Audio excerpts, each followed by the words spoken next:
In this video, I am going to show you how to add someone on Microsoft Teams. To do it, click on the Teams icon in the app, which typically looks like two people or a group of figures. This will take you to your list of teams. From your list of teams, identify and select the team to which you want to add a guest.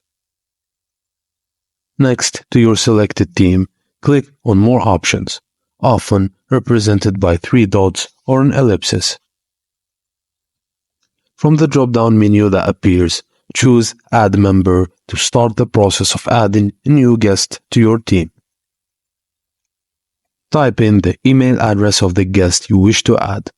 Guests can use any type of business or consumer email accounts, such as Outlook, Gmail, etc. Once the guest's email is recognized, you will have the option to edit their guest information. Click on the Edit the Guest Information. 2. Set a friendly name to your guest. It's important to do this step now, as changing it later might require IT admin assistance.